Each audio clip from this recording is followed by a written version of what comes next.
जगन्नाथ मंदिर में एक बार फिर हुआ चमत्कार। जगन्नाथ मंदिर के ऐसे रहस्य जिसे आज तक विज्ञान भी नहीं सुलझा पाया। दोस्तों, हमारे देश की सभ्यता जितने पुरानी है उतने ही पुराने हैं हमारे देश के मंदिर, जो लाखों करोड़ों सालों से अपने अंदर कई राज समेटे हुए हैं। एक ऐसा ही मंदिर है उड़ीसा का जगन्नाथ मंदिर, जिसे धरती का बैकुंठ लोक भी कहा जाता है। इस मंदिर के बारे में कहा जाता है कि यहाँ हवा अपना रुख बदल लेती है। मंदिर के प्रवेश द्वार के अंदर दाखिल होने के बाद समंदर की आवाज सुनाई देना बंद हो जाती है। और तो और इस मंदिर को तमाम आक्रमणकारियों ने लूटा, लेकिन आज भी यह जस का तस खड़ा है। भगवान जगन्नाथ के इस मंदिर के कण कण में रोजाना चमत्कार होते हैं और यहाँ ऐसे ऐसे रहस्य छुपे हुए हैं जिससे दुनिया भर के वैज्ञानिक आज भी हैरान है। तो आइए जानते हैं क्या है वो अलौकिक रहस्य। लेकिन उससे पहले हमारे लिए ये जानना जरूरी है कि आखिर इस चमत्कारी मंदिर का निर्माण किसने और कब करवाया। दोस्तों, उड़ीसा के तटीय शहर पुरी में स्थित यह विश्व प्रसिद्ध मंदिर भगवान विष्णु के अवतार श्री कृष्ण को समर्पित है। यह अलौकिक मंदिर तकरीबन 800 साल से ज्यादा पुराना है। इसके बारे में कहा जाता है कि जब भगवान विष्णु ने द्वापर युग में श्री कृष्ण के रूप में अवतार लिया तो यह उनका मानव रूप था, इसलिए सृष्टि के नियम के अनुसार उनकी मृत्यु भी तय थी और उन्होंने महाभारत युद्ध के 36 साल बाद अपना देह त्याग कर दिया। लेकिन जब पांडवों ने उनका अंतिम संस्कार किया तो एक अद्भुत चीज देखने को मिली। भगवान से कृष्ण के शरीर के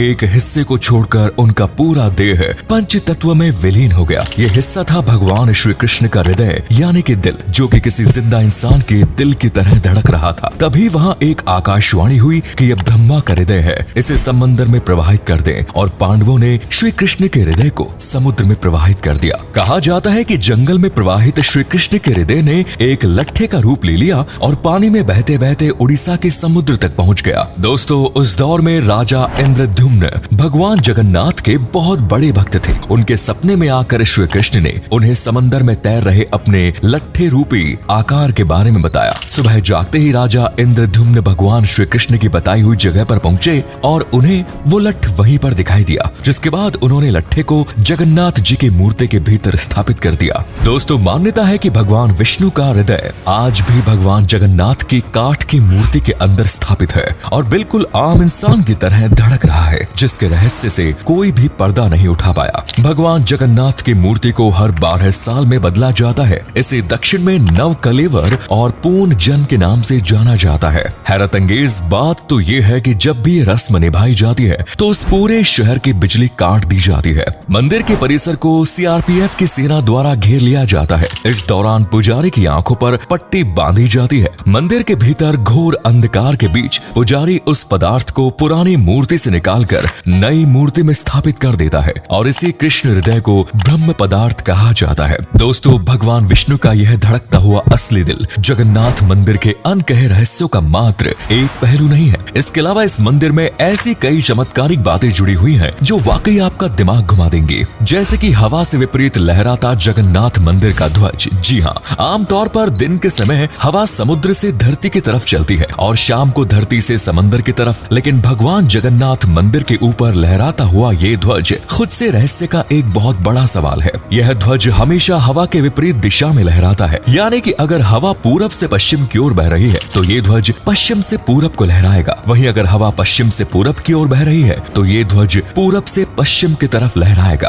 अब ऐसा क्यों होता है, ये तो वैज्ञानिकों के लिए भी चुनौती है। इसके साथ ही हर रोज ध्वज को बदलने का नियम भी है, जिसे मंदिर का पुजारी मंदिर के ऊपर स्थापित ध्वज को उल्टा चढ़ाकर बदलता है ताकि ऐसा लगे कि यह सीधी दिशा में लहरा रहा है। ऐसी मान्यता है कि अगर किसी भी दिन इस ध्वज को नहीं बदला गया तो मंदिर अगले 18 सालों के लिए बंद हो जाएगा। दोस्तों, मंदिर के ध्वज के अलावा यहाँ की रसोई भी अपने अंदर कई राज समेटे हुए है। माना जाता है कि जगन्नाथ मंदिर की रसोई दुनिया की सबसे बड़ी रसोई है और यहाँ का सबसे बड़ा चमत्कार ये है कि यहाँ भगवान का प्रसाद पकाने के लिए 7 बर्तन एक के ऊपर एक रखे जाते हैं। ये बर्तन मिट्टी के होते हैं जिसके प्रसाद चूल्हे पर ही पकाए जाते हैं। अब आप सोच रहे होंगे इसमें ऐसा क्या खास है, तो आपको बता दें कि दोस्तों, पकाए गए पकवान में सबसे पहले ऊपर रखे बर्तन का पकवान ही पकता है और इसी तरह नीचे की तरफ एक के बाद एक प्रसाद पकता जाता है। हालांकि ये चमत्कार यहीं पर नहीं रुकता, क्योंकि यहाँ के प्रसाद से जुड़ी सबसे रोचक बात यह है कि ना तो यहाँ का बना भोजन कभी व्यर्थ जाता है और ना ही कभी कम पड़ता है। और तो और जैसे ही मंदिर के कपाट बंद करने का समय आता है, यहाँ का प्रसाद बाद भी ना जाने कैसे खत्म हो जाता है। दोस्तों, इसके अलावा आपको ये जानकर हैरत भी होगी कि जहां दुनिया भर में हवा समंदर से जमीन की ओर आती है और शाम के दौरान इसकी विपरीत जाती है, वहीं पुरी में यह सिलसिला उल्टा चलता है। आप मंदिर के सिंह द्वारा में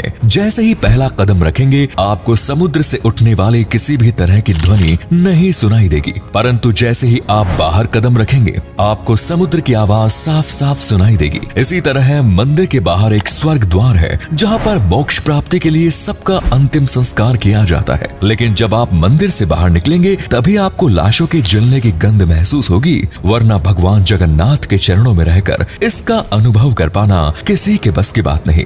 ऐसा लगता है मानो प्रभु ने कोई अदृश्य दीवार बिछा के रखी है, जो देवताओं के अलावा किसी को भी नहीं दिखाई देती। दोस्तों, शायद ही आपको पता हो कि यह दुनिया का सबसे ऊंचा और भव्य मंदिर है, जो कि तकरीबन 4 लाख वर्ग फुट में फैला हुआ है। इसकी लंबाई है 214 फुट। मंदिर के गुंबद को लेकर सबसे आश्चर्यचकित बात यह है कि इसकी परछाई कभी भी दिखाई नहीं देती। जरा सोच कर देखिए, कितने शानदार इंजीनियर होंगे हमारे पूर्वज, जिन्होंने ऐसी कमाल की कलाकारी को गढ़ा, जो कि अनेकों गगनचुंबी इमारत बनाने वाले आज के साइंटिस्ट और रिसर्चर्स के लिए माथे का पसीना बना हुआ है। दोस्तों, इस गुंबद के ऊपर एक सुदर्शन चक्र भी लगा हुआ है, जिसके बारे में कहा जाता है कि आप पुरी के किसी भी कोने में क्यों न खड़े हो, आपको यह चक्र हर जगह से दिखाई देगा। इस चक्र की बनावट इतनी अद्भुत है कि इसे किसी भी दिशा से देखने पर लगता है कि मानो आप इसके बिल्कुल सामने खड़े हैं। जानकारी के लिए बता दें कि चक्र को पुराणों में नील चक्र कहा गया है और यह हिंदू धर्म में काफी पवित्र भी है। वैसे तो आपने किसी भी मस्जिद, मंदिर या फिर बड़ी बड़ी इमारत के शिखर पर पक्षियों को बैठे जरूर देखा होगा, लेकिन पुरी के इस मंदिर के ऊपर से ना तो कोई प्लेन उड़ता है और ना ही कोई पक्षी मंदिर के शिखर पर बैठता है। हैरानी की बात तो यह है कि ये नो फ्लाई जोन का यह टैग यहाँ राज्य सरकार या फिर भारत सरकार ने नहीं लगाया, बल्कि खुद सृष्टि के पालनकर्ता जगन्नाथ स्वामी ने लगाया। यहाँ तक कि अगर गलती से कोई विमान या फिर कोई पक्षी मंदिर के शिखर के रास्ते में आता है, तो उसका रास्ता अपने आप ही बदल जाता है। अब ये क्यों और कैसे होता है, इसके जवाब के चक्कर में आज भी बेचारे साइंटिस्ट अपना सर खुजलाते रहते हैं। जगन्नाथ रथ यात्रा कितनी प्रसिद्ध है, यह तो शायद हमें आपको बताने की बिल्कुल भी जरूरत नहीं है। रथ यात्रा 500 सालों से चली आ रही है। इसके बारे में स्कंद पुराण, नारद पुराण, पद्म पुराण और ब्रह्म पुराण में भी वर्णन है। इस यात्रा में भगवान जगन्नाथ के साथ उनके भाई बलभद्र और बहन सुभद्रा भी साथ होती है। यात्री पूरे 9 दिनों तक चलती है, जिसमें हजारों लाखों भक्त पारंपरिक तरीके से भगवान जगन्नाथ का रथ खींचते हैं। इस रथ यात्रा को लेकर सबसे रहस्यमय बात है इस दिन बारिश का होना। इस बात का इतिहास गवाह है कि जब रथ यात्रा गुजरी है, तब बारिश जरूर हुई है। इस रहस्य को लेकर कई बुद्धिजीवी आज भी चर्चा करते हैं। कुछ का कहना है कि यह मात्र एक संयोग है, लेकिन हर साल इस एक ही अवसर पर इस संयोग का बनना कुछ और नहीं बल्कि भगवान जगन्नाथ का चमत्कार है। क्यों, सही कहा ना? वैसे आपका इसके बारे में क्या ख्याल है? अगर आप भी भगवान जगन्नाथ के सच्चे भक्त हैं, तो कमेंट सेक्शन में जय जगन्नाथ लिखिए। धन्यवाद।